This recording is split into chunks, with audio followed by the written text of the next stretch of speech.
I think I can do it. We need sunglasses. How many people do we have up here?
Son.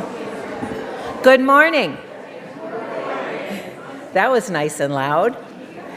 There are plenty of seats up front for those of you in the back looking. Also, if anyone has a seat in the middle, maybe you could scooch over a little. But I think if you come forward, there are plenty of seats for those who are just coming in. And I'm sorry for the slight late start. We had light streaming in and we couldn't see you, so thank you for your patience. So good morning. My name's Joanne Allen, and I use she, her pronouns. I'm a member of the Board of Trustees. It's my pleasure to welcome you to the Unitarian Universalist Church of Brunswick. We acknowledge that we gather as a community on the unceded lands of the Wabanaki Nations, which we now call Brunswick, Maine. And are people finding seats? Those who are just coming in, there still are plenty up front. Today is Sunday, November 17th, and UUCB members who've been active in the sacred ground will lead the service on restorative justice. Our music will be performed by Will Bristol. If you're new or visiting today and would like more information about our congregation, please stop at the visitors table in the back of Fellowship Hall, just as you came in. The folks there will be happy to answer any of your questions. They have handouts on the table with current activities of the church. That information is also available on our website. In the interest of safety, there are 2 exits from the sanctuary, the one you came in and one right over here by the AV booth. And there's also one way at the back of the church that is in the Lifelong Spiritual Formation area, formerly RE, at the back of the building. As we begin our service today, please take time to silence your cell phones. And I have an announcement. People who signed up for the tipping party on Saturday, there will be a little gathering, a little meeting up here by the piano after the service. Just meet with Penny Elwell and Robin Hansen. That'll be fun. Think about the tipping party. And lastly, I'm very glad that you're here. Welcome. And you want to do your announcement now? I'm out of order. Good morning. My name is Tobin Cooney Calnan, and I use he, they pronouns. I serve as your Director of Spiritual Formation. And at this time, I would like to give you a reminder that Trans Day of Remembrance is coming up this Wednesday. We are holding a service here from 6:30 to 8 p.m. This is a service to honor and remember the trans and gender expansive people lost to transphobia and violence over this past year. Usually what we do is we have a couple speakers come in, we sing some songs, and we light candles for each of the individuals who passed this year due to transphobia and violence. And we spend some time together just remembering them and just holding space for a better future. So I hope that you will all attend that. Thank you.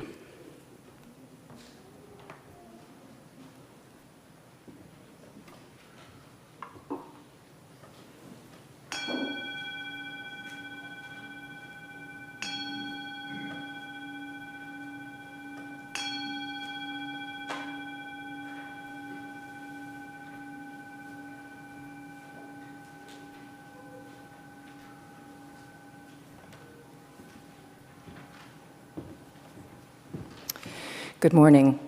My name is Betsy Williams. I use she, her pronouns. Today's chalice lighting is a responsive reading crafted from the words of our guest speaker, Brandon Brown. You will find the words on the screen.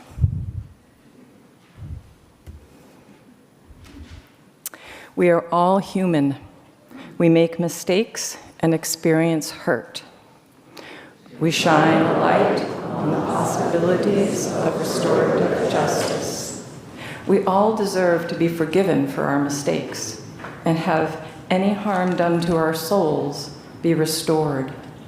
We shine a light on the possibilities of restorative justice. Too often, restorative justice is viewed as something that needs to happen only in the wake of crime. We shine a light on the possibilities of restorative justice. We shine a light on the fact that using restorative justice as a way of being in the wake of harm is how we move closer to peace and justice together. We shine a light on the possibilities of restorative justice.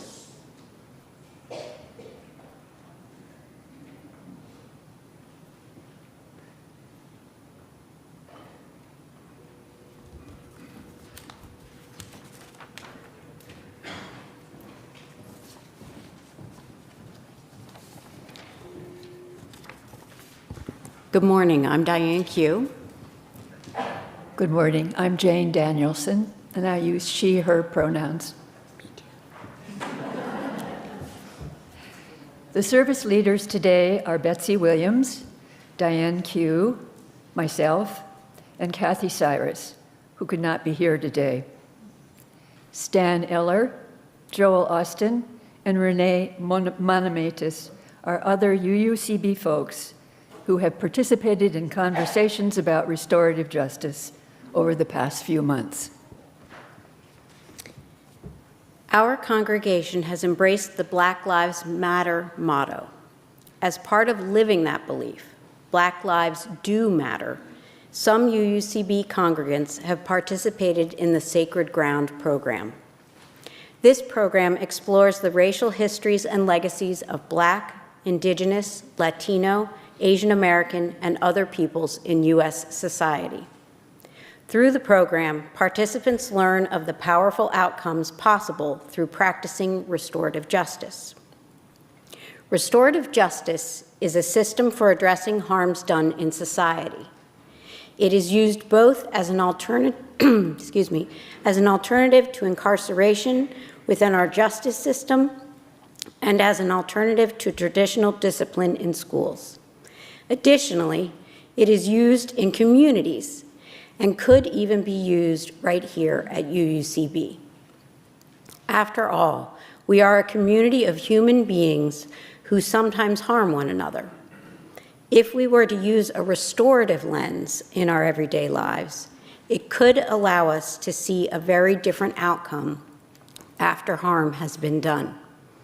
And this practice is deeply rooted in our values of respect, transformation, and love.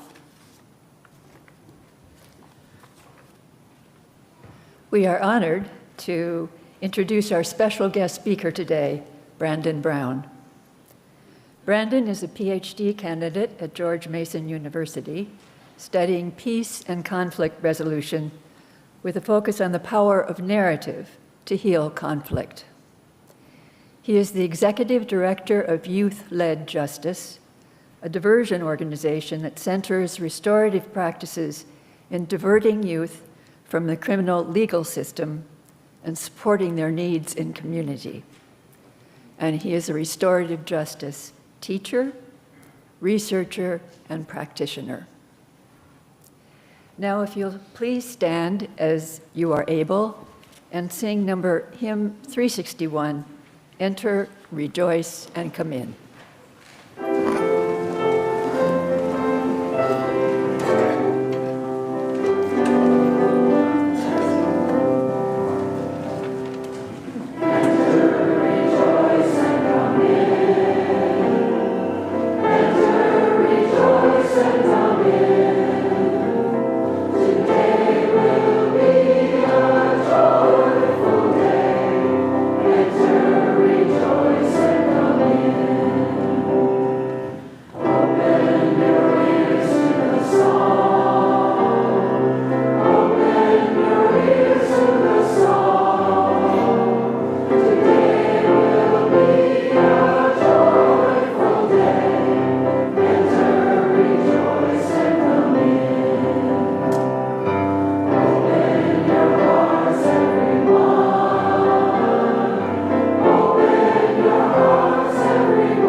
Good morning.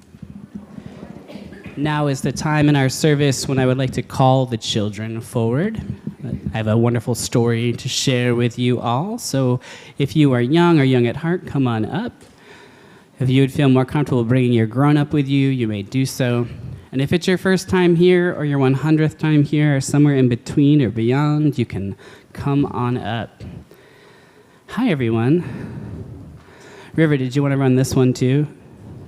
No? Okay. You did such a good job last week, I thought I'd offer. Hello. Hi, everyone. Good morning, Nora. Good morning, Sean. Sebastian. Hello. Hi, everyone. So I have a question for you. Have you ever hurt anybody's feelings, or did something not so nice? You have, Holden? That surprises me, actually, a little bit. Do you want to tell me about it? I kind of forgot it, but it was like when I was younger. You hurt somebody once when you were younger. How did you feel about it? Do you remember? You felt bad about it. Do you remember, did you do anything to change the situation? You apologized? And then did you act that way again? No, that's awesome. Anybody else? Mira. Last Halloween, I accidentally left my friend 2 houses down. Well, all of us did, and so we had to apologize to her and then we paid attention to each other, so we didn't leave anyone behind because that was bad. So you learned from it, like, whoa, I have to pay attention. I left my friend behind on Halloween. Not cool. Not going to do that again. So I have a story for us that's about, it's a little bit about somebody making a mistake, and then the other person, instead of being mad at them, are you usually mad when somebody makes a mistake? No, you're not usually mad? See, you and I are, you're such a good person. That's what I'm saying. So instead of being mad, in this story, the person is curious about why that person did that. Do you know what it means to be curious? Kind of like, just in general, like being like, I don't know how to explain the word curious without using the word curious. Kind of like you need to like kind of like wonder about certain things, and then you can like kind of like observe them, and like kind of like that's kind of like curious, I guess. Like someone who has a lot of questions. Yeah, to have questions about something. So when I get my feelings hurt, my first thing to do is be like, that person's a jerk. I don't like them. Everything they do is mean. And then sometimes I'm able to slow down and I'm like, wait a minute. I know that person. That person is not always a jerk. I wonder what's going on that their behavior today hurt my feelings. So that's a little bit about what this story is. Interesting. All right. It is called Wally and Freya.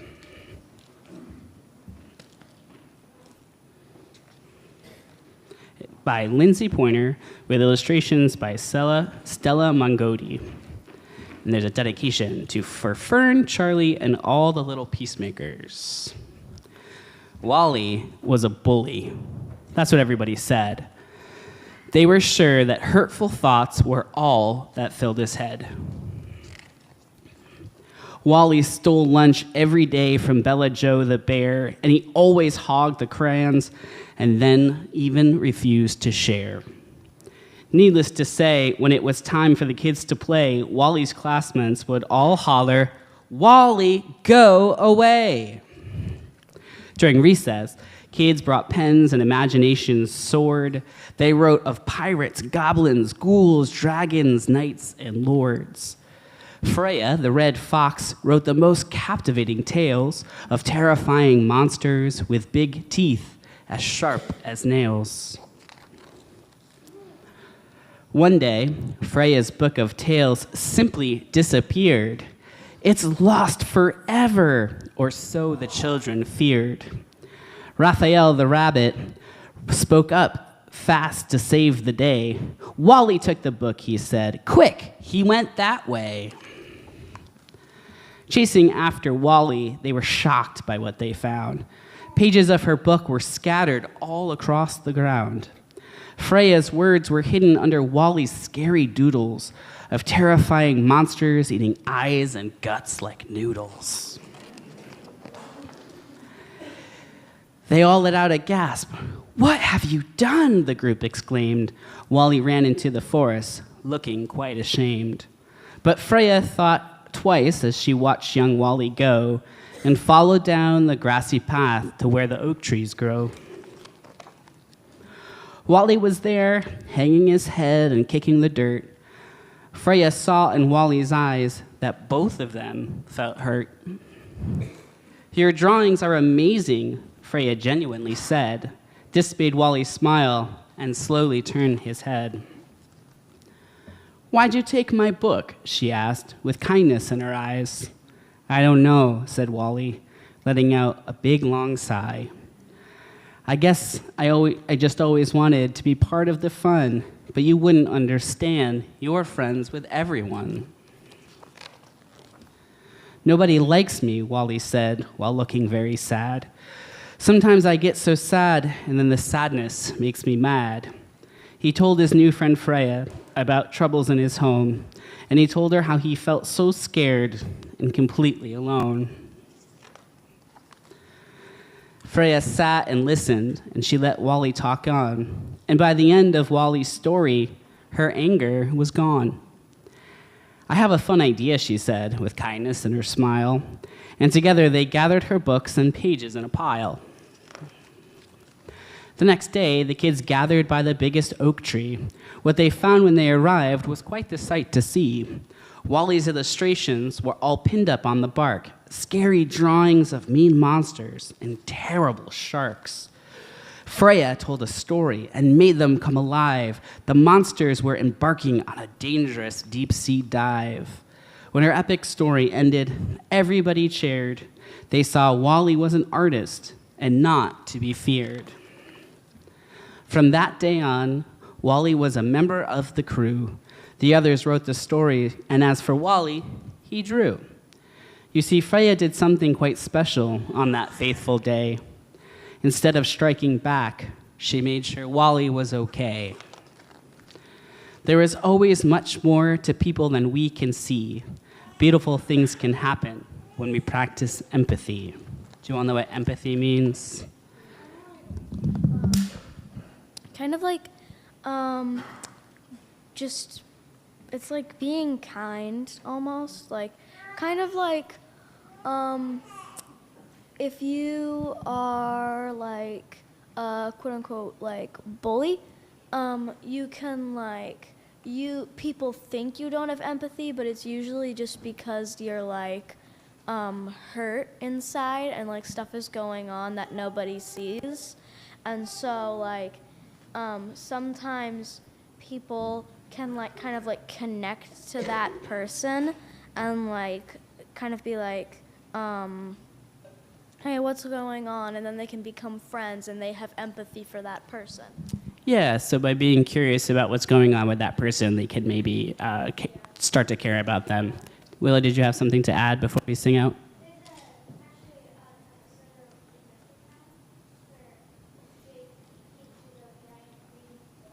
You think everybody here should go watch Adventure Time?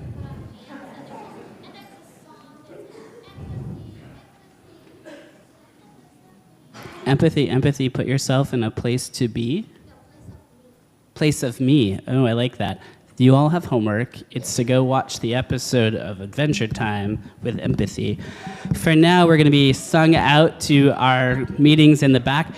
Change is happening. Green group, you're going to go where the yellow group usually goes. Yellow group, you're going to go where the green group usually goes. I'll help you there. All right, please join us in singing We Will Keep a Place for You. Hey, friend.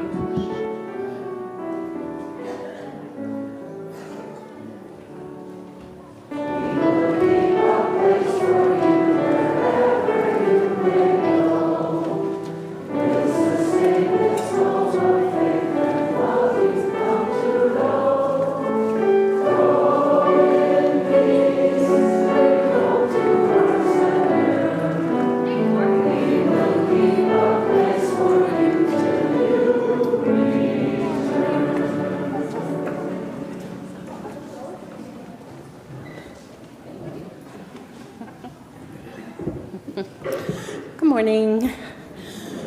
I'm Willow Whitehouse, and I use she, her pronouns, and I'm a member of the Pastoral Care Associates.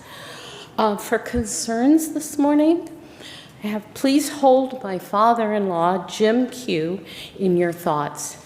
His health is rapidly declining, and Dave has been with him for the past week. And that is from Diane Q. And there are no joys listed, but it's always a joy to be able to stand up here and see all these wonderful people out there and to be part of this congregation. If you're not attending in-person services and you would like a joy or concern read from the pulpit, you can send an email to uucbjoysandconcerns@gmail.com. You may also use this address to contact a pastoral care associate. If you would like to talk with one of us privately after the service, look for the light blue ribbons on our name tags, and our names are also in the order of service. We would be happy to speak with you here or meet you later. We offer a listening ear and our presence.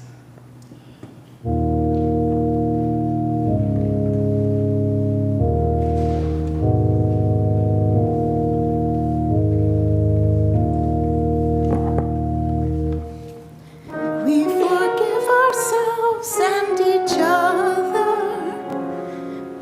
We begin again in love. For remaining silent when a single voice would have made a difference.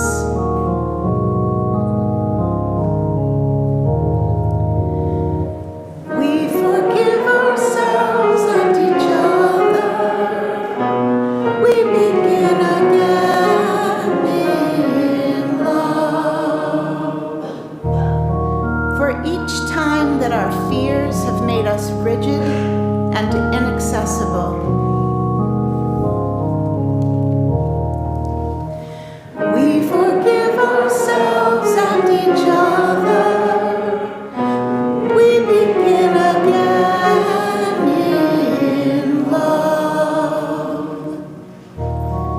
for each time that our greed has blinded us to the needs of others.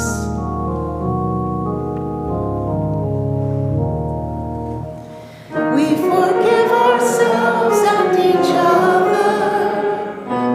We begin again in love. For the selfishness that sets us apart and alone.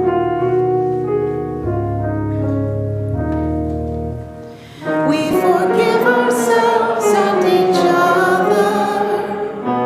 We begin again in love. For losing sight of our unity.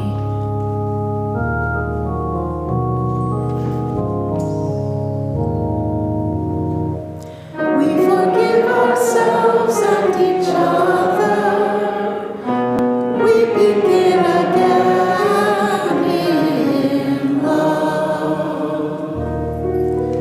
For those and for so many acts, both evident and subtle, which have fueled the illusion of separateness. We forgive ourselves and each other. We begin again in love.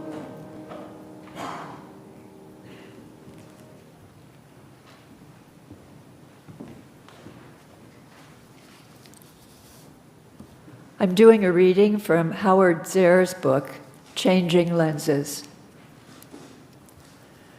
When it comes to restorative justice, both victim and offender need to be healed. And this healing requires opportunities for forgiveness, confession, repentance, and reconciliation. Some of this must take place between individuals and their God, their church, and their community. But involved also is the relationship between victim and offender, a relationship that, if it did not exist before the offense, does exist now. Unfortunately, our present system of criminal law encourages none of this. In fact, the system increases hostilities and discourages any possibility of reconciliation. The legal process itself has no real place for repentance, and certainly not for forgiveness. Moreover, by its nature, it encourages offenders to deny their guilt and to focus on their own situations. It actively seeks to keep victim and offender apart, encouraging them to be adversaries and discouraging them from finding a common understanding of the offense and its resolution. Introducing our guest speaker today is Joseph Jackson. Some of you will recall a service about 6 years ago when Joseph was the guest speaker. That service included a remembrance of his friendship with a longtime member of this church, Alice Rossiter.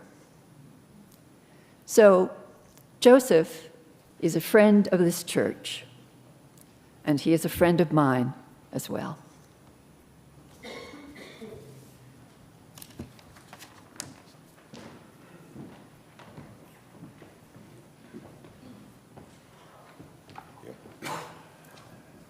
Thank you. It's a pleasure to once again stand here in the pulpit and today to introduce my friend and colleague, Brandon Brown. One of the things that wasn't said in my introduction was that I'm a system-impacted person who spent 20 years inside of the Maine Department of Corrections.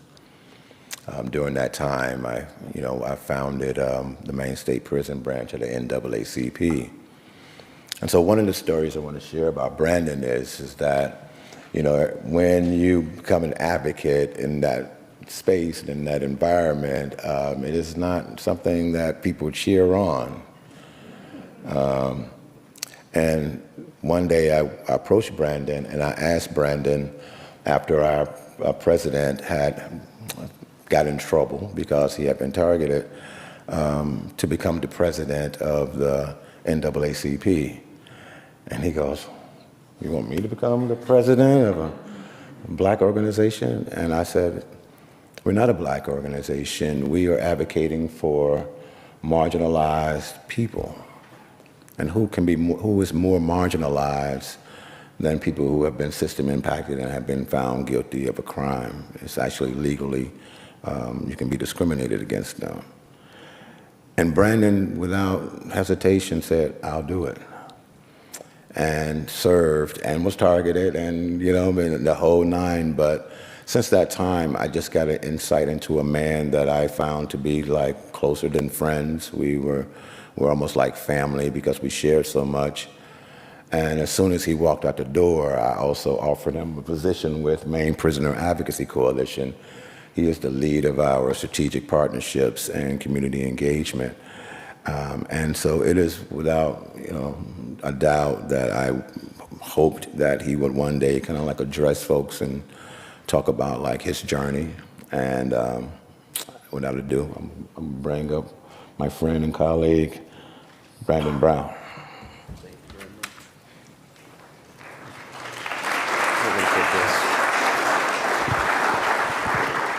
I'm going to adjust these mics because I'm awkwardly tall.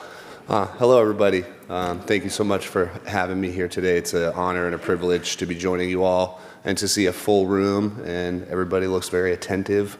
I can see everybody's eyes. I speak in a lot of rooms where I can't see anybody's eyes. So it's a pleasure to be here. And just want to say thank you to Joseph and thank you to the members of the church and everybody who's organized this service today. It was a very special request that I received to be able to come and talk about restorative justice. And to see such a well thought out service around these principles of restorative justice and restorative practices and just what it means to actually be restorative in our systems, in our communities, and also in our personal relationships. And that's something that I'm going to kind of focus on a little bit today, because I understand in my studies and in my work around restorative justice that a lot of times people view it as a very big thing that's for a system to take care of, right? We don't often think about what can I do as an individual to be more restorative in my dealings with everybody, and how can that impact the greater society, our community, to also do the same. And so I'm just going to start off. I'm a very interactive person, so I'm going to be having to do some exercises if that's okay. Mostly just hand raising and hooting and hollering if you feel fit. But just by a raise of your hands, how many of you have heard of restorative justice before? Wow. This is awesome. All right, we got some waves, we got a lot of hands. How many of you have heard of restorative justice mostly in the context of our criminal justice system? Okay, about 3/4. And how many of you have heard or spoken to people about restorative justice in the context of like smaller group settings with your friends and your families? All right, a handful of you. That's very, very encouraging. Okay, so that's our foundation for the next 14 minutes. I was told 15 minutes. What Joe didn't say in his introduction is I usually go about 36. So I'm going to try really hard to keep this to 15. I got my watch. I'm going to keep an eye on it.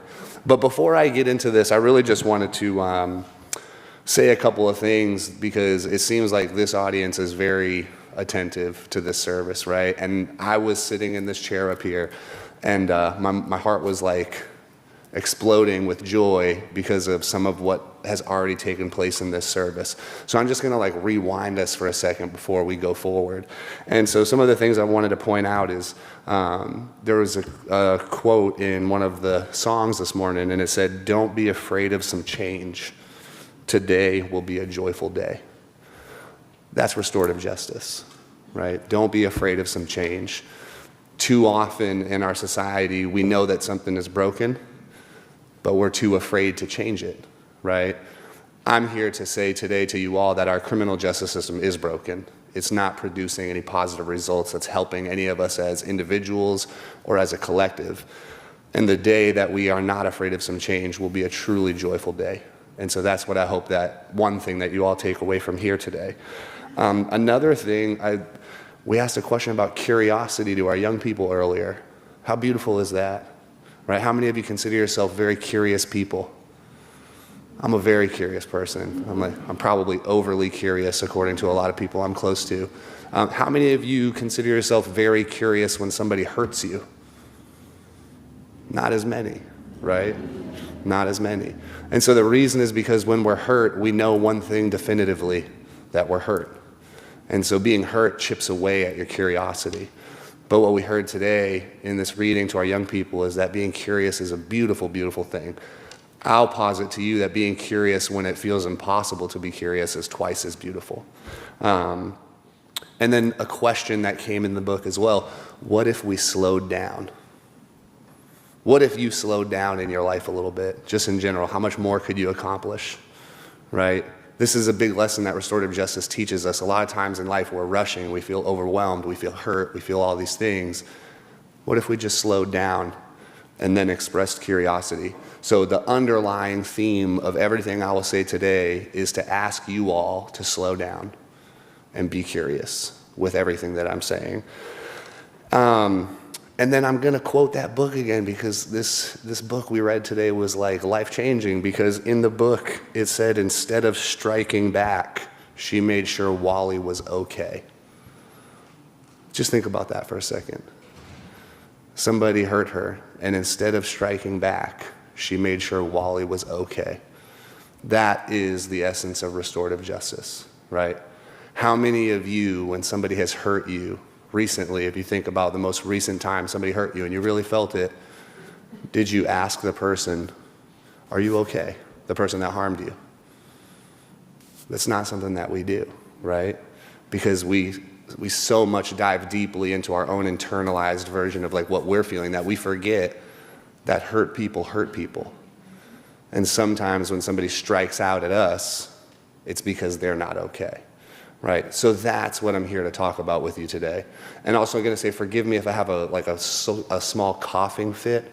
I've had a little bit of a cold lately, but I'm over it. I'm not contagious, I promise you. So I'm here to tell you a little bit about my story first. And as Joseph said, I met Joseph at the Maine State Prison when I was 21 years old. I committed a crime that caused somebody a lot of harm. Changed the course of their life forever and also changed the course of my life forever. And as a result of the crime that I committed, I was sentenced to spend 17 years of my life in prison at the age of 21. At that time, I thought that my life was over. I was 21 years old, and for me, when a judge told me that I would spend 17 years of my life away from my family, away from my community, I assumed that I would die inside of that prison, because 17 years was a lifetime to me. Through the course of being incarcerated, through the course of meeting friends and people I consider family like Joseph, I found a lot of hope and a lot of inspiration. But for my first few years, I also found a lot of resentment. I was angry at the system. I was angry at the schools that failed me. I was angry at the people that hurt me when I was young. I was angry at the person that I hurt because of the situation that we were in that, ultimately caused me to cause harm. And I was most angry at the system, right, for putting me in this space where I felt like every day I was just losing a piece of my soul. But for me, I had a really pivotal moment when I was incarcerated, and that's the day that I discovered restorative justice. And it reframed for me everything that I had been through. Because what it did is it forced me to look in the mirror. It forced me to actually consider, what can I take accountability for, as opposed to what can I blame others for? Right, and as an offender, as somebody who caused harm, as a prisoner, whatever label, whatever name it is that we attach to somebody who is a responsible person in a harm, that was a really transformative moment for me. But what I realized throughout the next few years as I thought more about restorative justice is that I'm a human being, right? How many of you in this audience consider yourself to be human beings? Not all of us do, and that's okay, right? Some of us feel like we're something more, and I encourage that you probably are, if that's how you feel. But the point is, as human beings, as people that live in this flesh, as people that walk on this earth, we hurt people. We do. There's nobody in this audience, there's nobody in this community, there's nobody in this world who has not hurt somebody. Raise your hand if you've hurt somebody. Yeah. It's a part of the human experience. And one of the things that you heard earlier as well is that as human beings who hurt people and who experience hurt, we all have a need to be forgiven. But what we forget sometimes is that we all have a responsibility to want to also forgive, right? So a lot of times we know that we hurt people, but when we're hurt, that's all we see. We lose our curiosity.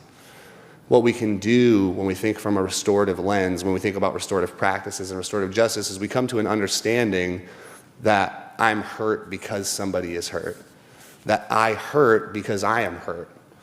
And what we do is we express that curiosity, maybe not in the moment that something occurs, because we have to have time to process it, we have to have time to think about what has happened, but at some point to ask, why was this done?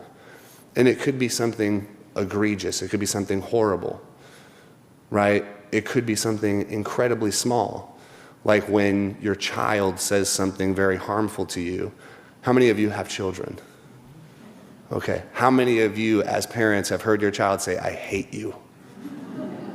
It's like the worst thing in the world, right? When your child tells you, I hate you. But why? And so the only way we can teach your child that hurt me when you said I hate you, because I love you. But we have to know why they in that moment do they hate you. What if we took that one lesson as parents? Because I believe that most of us, when our child says I hate you, what do we say? I know that you don't hate me, you know. Today you do, because I didn't buy you that candy bar. But I know that you love me. I'm your father, I'm your mother, right? I'm your aunt, I'm your grandparent. What if we treated society like that? What if when somebody caused a harm, broke a law, hurt somebody, instead of saying, I hate you, and then following that thread, what if we said, I love you, and I want to know why this happened? Right? What if we worked towards that? What if somebody stole from us? If somebody said something very hurtful online about us? That's like the new world we live in, right? Where, especially for younger people, it's I can say whatever I want online and there's no consequences. What if instead of saying something back, we said, why? What if we expressed curiosity? And so this is kind of the whole thing about restorative justice that gets lost sometimes when we think about it. We think about restorative justice in response to crime. We think about restorative justice in schools, right? But too often we forget to ask about restorative justice in life. So, you know, when we were preparing for this for this day, one of the questions I asked, you know, everybody that was meeting about the service is like, have you ever been in line at the grocery store and you've seen somebody just be absolutely terrible to the clerk? Like, let's do another exercise. Raise your hand if you've ever seen that. Or like Dunkin' Donuts, or you're at a restaurant and somebody's having a bad day and they feel like they're not getting good service and they're just like very, very mean, right? That's a really horrible thing. I just want to say that for the record too. Like, we've all done it before probably, but we shouldn't do that. But there's a way to view people restoratively, right? So if the person in the grocery store is taking way too long and I'm in a rush and I have to get my groceries, I gotta pay for them, I need to run, I gotta get to my work meeting, whatever the case may be, and they're just taking too long, if I was a restorative person, you know, if I was thinking restoratively, if I wanted to make sure that I wasn't causing harm, instead of centering my own needs of I have to go, what if I just asked that person, how are you doing today? What if you asked people how they're doing today in the moment where you feel the most anxious, the most rushed, the most hurt, right? What if, as we heard in the story, instead of striking back, you made sure they were okay? So what if you adopted like these ideas of restorative justice in your everyday life, at the grocery store, as a parent, in the church, at your workplace? What would happen if you did that? What would happen if all of you took these principles out with you? Here's what I'm going to tell you. Our whole world would change. Our system would change. Criminal justice would change. Racism would change. Prejudice would change. The way that we marginalize people in society would change. So what I know about restorative justice is that a lot of times, as you all who raised your hands, we believe that we have to change the system. We know the system is broken, right? How many of you think that our criminal justice system is positively affecting your life on a daily basis? It's not, right? And we want to believe it is, because we believe that when people do something wrong, there has to be a price to pay, right? But what if instead of talking about restorative justice in the sense of we have to do something better with those people, we said we have to do something better with ourselves? And this is my question to you all. When you leave here today, how can you be more restorative? You know, we have these books, we have these researchers, we have these amazing speakers like Howard Zare. We read from his book earlier, just before Joseph came up. And we know that these people talk about the brokenness of the criminal justice system, and these people talk about the history of the United States and the horrible things as a country that we've done to indigenous people, to African slaves, right, to the African American people, to black people, to Latinx people, to all people. We know that we have to repair these harms. But who repairs them?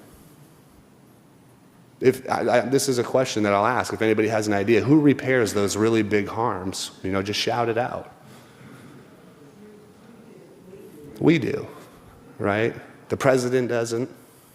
The governor doesn't. You know, our legislature doesn't. What we try to do as people is we try to convince them that we need change. We need to do things. That's what we do with the Maine Prisoner Advocacy Coalition, is we try to make sure that we can influence laws so that we take a more restorative approach and we care for people more, especially people who do harm. Because in my experience, I was in prison for 13 years, and the majority of people I met they had broken a law and done a harm, but they had also been harmed a lot before that day happened that they were arrested. So we try to create realities where we welcome people home and we show them love and we show them support and we make sure that they are okay, because it's okay to do something wrong, right? But what we don't understand as a society is when we punish and when we point the finger and when we say you're bad and when we call you a convict or a felon or a criminal, that actually what we're doing is we're putting you in a place where doing good is really, really hard. The same way, if as a parent your child is acting up and all you do is punish them, what usually happens? The behavior becomes worse, right? So we know this in our lessons in everyday life. You know, how we encourage people to parent, how we encourage friends to treat us, how we encourage our community to respond when we've said something wrong or we've made a mistake. We know that just punishing and isolating somebody doesn't work. But in our system, we think that that's the only way. Don't be afraid of some change. Today will be a joyful day, right? So what I'm asking all of you to do, you know, again, when you leave here, is in your conversations about restorative justice, if you talk to anybody about this service today, don't ask them, how do we change the system? What are you going to ask them? How do we change ourselves, right? When you're in your friend group and somebody does something, instead of getting very angry with them and just telling them how wrong they are, ask them, why do you think that? Right? Why do you believe that? A lot of people, we know that there's a lot of like big issues in our society that we have to deal with, especially, you know, regardless of what your political affiliations are and what your beliefs are, we know that things are getting worse in a lot of ways. Racism is now something that people are more bold about, right? The way that we criminalize mental health, the way that we criminalize drug addiction, the way that we criminalize medical diseases that people experience is continuing to fuel our system. What if instead of penalizing people for these problems, we ask them a simple question: what do you need? So that's the main question in restorative justice, if you didn't know that, is what do you need? And who do we ask that to when somebody's hurt? Everybody, right? Because as for me, I hurt somebody when I was a young man, like very, very badly. And so the system should have asked that person, what do you need? And what is something that we typically think we need right away when we've been hurt? I heard a lot of things that were really encouraging, but what is something that's less encouraging that most people feel right away when somebody's hurt us? I want revenge, right? So it's okay to ask somebody, what do you want in this moment? There's no wrong answer. But what we have to do is we have to work with them to say, but what do you really want inside, right? What will bring you peace? What will bring you comfort? What will bring you healing? And if you internalize these questions in all your personal relationships, if you think about every time that somebody has ever hurt you, what have you actually needed? And how was that given to you or not given to you? You just became a restorative person. You became a practitioner, right? Might even be a researcher, depending on how curious you are about how to get other people to ask those questions. So, I'm at that 15-minute mark, and I've only said about half of what I want to say. But what I want to encourage you all to do, what I really hope that you take away, not necessarily from what I'm saying today, but if you really think about the arc of this whole morning, this service, and you think about those things that I said in the beginning, don't be afraid of some change. What if we slowed down? Instead of striking a back, she made sure he was okay. And then finally, we begin again in love. We forgive ourselves and others. Think about that. We begin again in love. We forgive ourselves and others. And we do that because we understand that there's nobody in this room who is perfect. There is nobody in this room who has not hurt somebody. I'm going to ask one more question that I always really anticipate the hand raising. How many of you have never broken a law? I didn't see a single hand. You are a good audience. There was a hand. Well, there's probably a couple people in here who haven't gotten to that point yet. Actually, some of our young people, right? How many of you have ever sped in your car because you were running late to work? I did it on the way here. I'm not going to lie. I should know better. But my point to you all is that in society, everything that we believe, our laws, our ways of dealing with crime and justice, they're all things that we have made up. We have created these systems, right? We've created the system that says the speed limit's 40 miles per hour. How many of you before the turnpike was 70 miles an hour used to rage in your car and say, this needs to be faster? It's outrageous that we can only go 60 miles an hour on this giant highway. We created laws and we can create new ones, right? We've created realities and we can create new ones. Everything we know and believe about our criminal justice system, about our mental health system, about the ways that we deal with society's issues are things that we have created. So what I encourage you to believe is we can create new things. And those new things do not start with lawmakers. They do not start with people who have power. They do not start with the people that we elect. They start with us. And this is what restorative justice often and too often misses, is we talk all the time about how others can be restorative. And we don't talk nearly enough about what we can do to show people the way. So that's what I hope that you all do today. That's what I hope that you do next week. That's what I hope that you do next month. No matter where you live, no matter what your socioeconomic status is, no matter what your race is, no matter what your gender is, regardless of who you are living in this flesh and you are walking on this earth, you can do restorative justice. Every day of your life, with no training, with no education, you can just be restorative. And that's what I'm going to ask you to do, is just be restorative. When somebody hurts you, ask them why. And if you don't like the answer, ask them more. Right? When you hurt somebody, ask yourself why. And if you don't like the answer, look in the mirror and ask it again and ask it again. Right? Because the day that we all live in harmony in our community, in this church, in our families, by having that curiosity with one another, that's the day that our systems will start to change. It doesn't work the other way around. Joseph and I, if we do our jobs perfectly, we will change the system, right? We will change it. And I promise you, when we change the system, it won't make everybody else around us restorative. But I know for a fact the other way is true. If we convince all of you and all of us to be more compassionate, more curious, more empathetic, we talked about empathy, then our system will change because we created it, right? So we can recreate it. And the last thing I'm going to say, I'm going to repeat this one more time because it's like, I'm going to take this with me today. Don't be afraid of some change. Today will be a joyful day.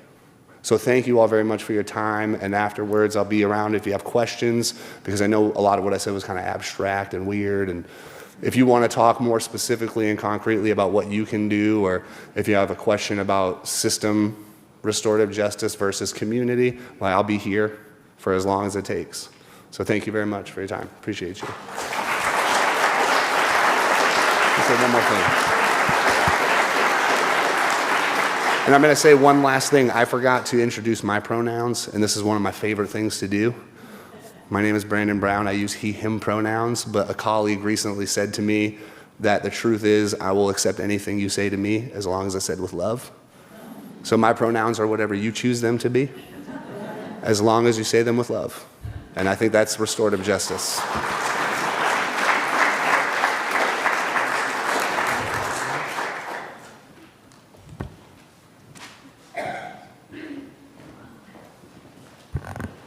Thank you so much, Brandon. This is the time in our service where we receive our morning offerings. Each week we share half of our collection with Charity with Soul, and this month's charity is the Unitarian Universalist Service Committee. Please give as generously as you are able.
Everything must change.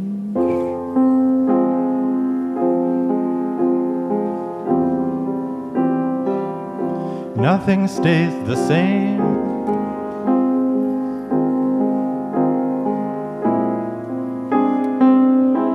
Everyone will change.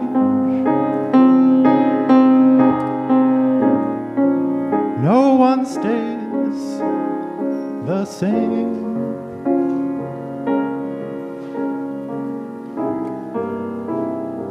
The young become the old.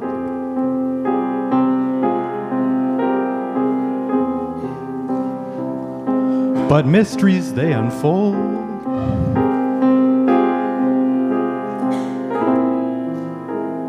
Cause that's the way of time.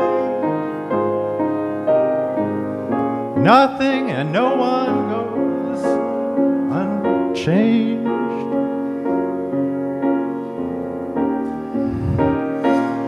There are not many things in life you can be sure of, except rain comes from the clouds, sun lights up the sky, and hummingbirds they fly.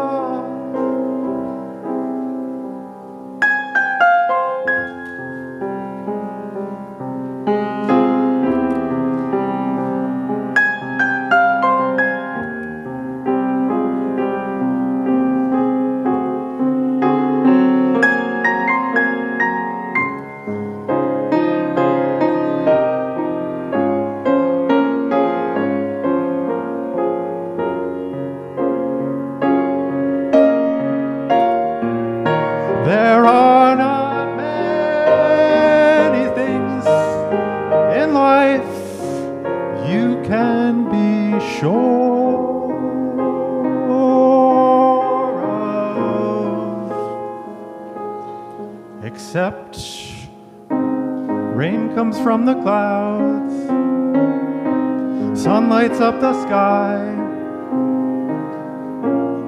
and music makes me cry.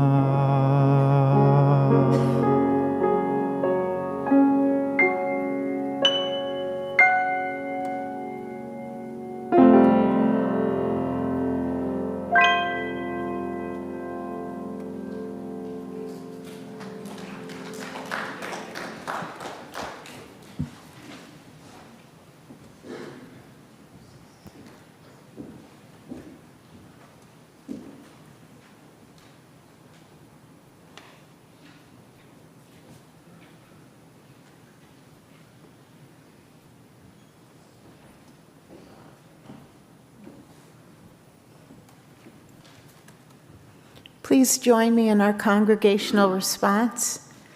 May these offerings sustain and grow the work of this church, weaving a tapestry of love and action.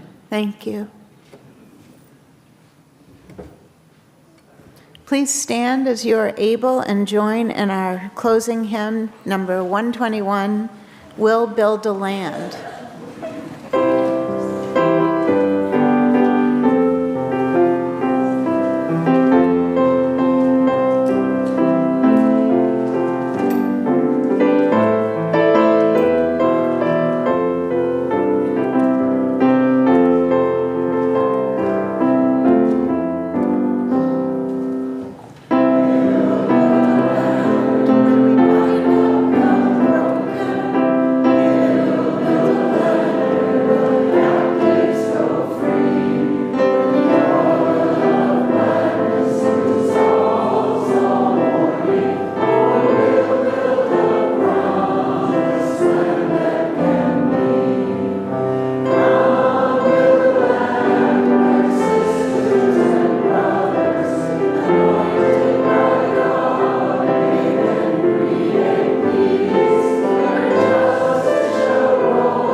Our closing words come from Frederick Gillis. May the love that overcomes all differences, that heals all wounds, that puts to flight all fears, that reconciles all who are separated, be in us and among us now and always. Amen.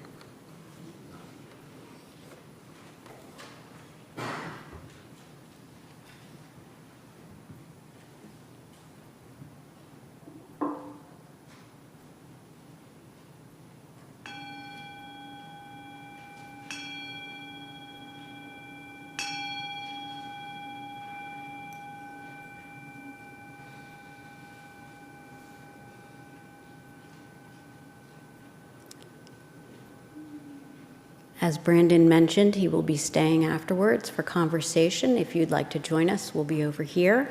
And now please turn and greet your neighbor.